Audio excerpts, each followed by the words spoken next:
భగవంతుడు పుడితే ఊరంతా పండగ చేసుకుంటారు. కాని సాక్షాత్తు ఆ శ్రీకృష్ణ పరమాత్ముడికి పేరు పెట్టే ఫంక్షన్ మాత్రం ఎవరికీ తెలియకుండా ఒక పశువుల పాకలో జరిగిందని మీకు తెలుసా? అసలు గర్గాచార్యులవారు కృష్ణయ్య భవిష్యత్తు గురించి ఆ రోజే ఏం చెప్పారు? మన బుజ్జి కన్నయ్య చేసిన మొదటి అల్లరి పనులేంటి? ఈ వీడియోలో తెలుసుకుందాం.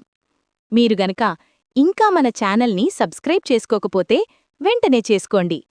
ఇక ఆలస్యం చెయ్యకుండా కథలోకి వెళ్తే, ఒకరోజు వసుదేవుడు తన కులగురువుగారైన గర్గాచార్యుల దగ్గరికి వెళ్ళి, స్వామీ, మీరు ఎలాగైనా ఒకసారి వృందావనానికి వెళ్ళి అక్కడ పెరుగుతున్న నా పిల్లలకి జాతకాలు చూసి పేర్లు పెట్టండి అని రిక్వెస్ట్ చేస్తాడు. ఈ గర్గాచార్యులవారు మామూలు వ్యక్తి కాదు. ఆయనకి గతం, భవిష్యత్తు అన్నీ అరటిపండు వలిచినట్టు తెలిసిపోతాయి. ఆయన వృందావనానికి రాగానే నందమహారాజు ఎంతో ప్రేమగా గౌరవంగా ఆయనని రిసీవ్ చేసుకున్నారు. అయితే అక్కడే ఒక చిన్న ప్రాబ్లం వచ్చింది. గర్గాచార్యులవారు నందమహారాజుతో ఇలా అన్నారు, నందరాజా, నేను బయట అందరి ముందు ఈ పేరు పెట్టే ఫంక్షన్ గ్రాండ్గా చేస్తే కంసుడికి డౌటొస్తుంది. ఈ పిల్లాడే దేవకి 8వ కొడుకు అని వాడు కనిపెట్టేస్తే లేనిపోని ముప్పు వస్తుంది అని చెప్పారు. అందుకే రిస్క్ ఎందుకు అని ఊరందర్నీ పిలిచి హడావిడి చేయకుండా, ఎవరికీ తెలియకుండా ఇంటి వెనకాల ఉన్న పశువుల పాకలో అంటే గొడ్ల సావడిలో చాలా సైలెంట్గా, సింపుల్గా నామకరణం చేసేశారు. రోహిణి కొడుక్కి రాముడు అని పేరు పెట్టారు. అంటే అందరికీ ఆనందాన్ని ఇచ్చేవాడు అని. ఆయనకి చాలా బలముంటుంది కాబట్టి బలరాముడు లేదా బలదేవుడు అని కూడా అంటారు. ఇక మన బుజ్జి కన్నయ్య విషయానికొస్తే, ఈ పిల్లాడు పూర్వజన్మల్లో రకరకాల రంగుల్లో పుట్టాడు. ఇప్పుడు నల్లగా ఉన్నాడు కాబట్టి ఈయన పేరు కృష్ణుడు అని పెట్టారు. అంతేకాదు, కృష్ణ అంటే అందరినీ ఆకర్షించేవాడు అని కూడా అర్థం. అందుకే ఆయన అల్లరి చేసినా గోపికలు కోప్పడలేకపోయేవాళ్లు. ఆయన వసుదేవుడి కొడుకు కాబట్టి వాసుదేవుడు అని కూడా పిలుస్తారని చెప్పారు. ఆయన ఫ్యూచర్లో గోవర్ధనగిరిని ఎత్తుతాడు కాబట్టి గిరిధారి అని పిలుస్తారని ముందే హింటిచ్చారు గర్గాచార్యులు. గర్గాచార్యులవారు ఇంకా ఏమన్నారంటే, నందరాజా, మీ అబ్బాయి సామాన్యుడు కాదు. ఈయనను నమ్మిన వాళ్లకు అసలు శత్రువుల భయమే ఉండదు. ఆ నారాయణుడే వాళ్లను కాపాడుతాడు. ఈ పిల్లాడు పెరిగే కొద్దీ అందం, శక్తిలో సాక్షాత్తు ఆ విష్ణుమూర్తి అంతటి వాడవుతాడు.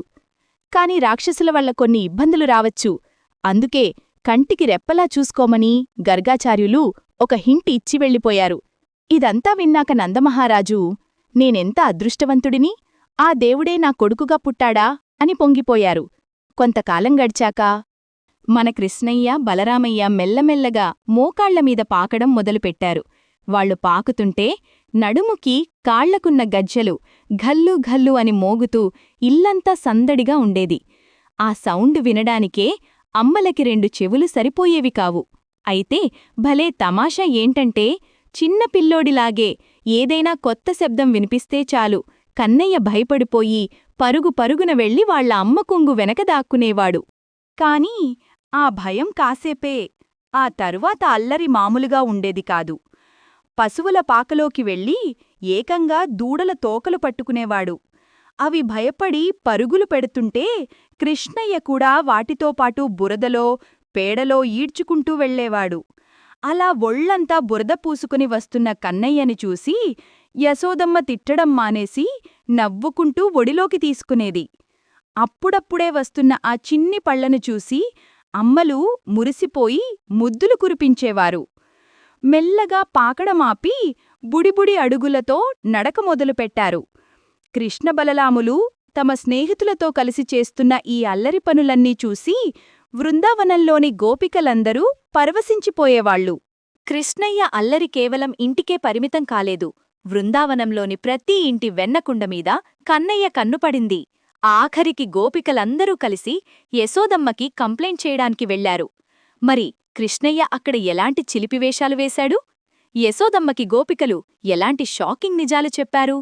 నిజానికి కృష్ణయ్య పుట్టింది దేవకీ వసుదేవులకి కదా. మరి కన్న తల్లిదండ్రులైన వాళ్లకు దక్కని ఈ భాగ్యం అంటే కన్నయ్య చిన్నినాటి లీలలను కళ్లారా చూసి మురిసిపోయే అదృష్టం, ఆయన్ని ఒడిలో కూర్చోబెట్టుకుని పాలిచ్చే యోగం కేవలం యశోదమ్మకి, నందమహారాజుకి మాత్రమే ఎలా దక్కింది? అది నెక్స్ట్ పార్ట్లో చూద్దాం. అస్సలు మిస్ అవ్వకండి. ఈ వీడియో మీకు నచ్చితే వెంటనే లైక్ చేయండి, మీ ఫ్రెండ్స్కి కూడా షేర్ చేయండి. పార్ట్ 2 కోసం మన ఛానల్ని ఇప్పుడే సబ్స్క్రైబ్ చేసుకోండి. జై శ్రీకృష్ణ. శ్రీల ప్రభుపాదుల వారికి జై.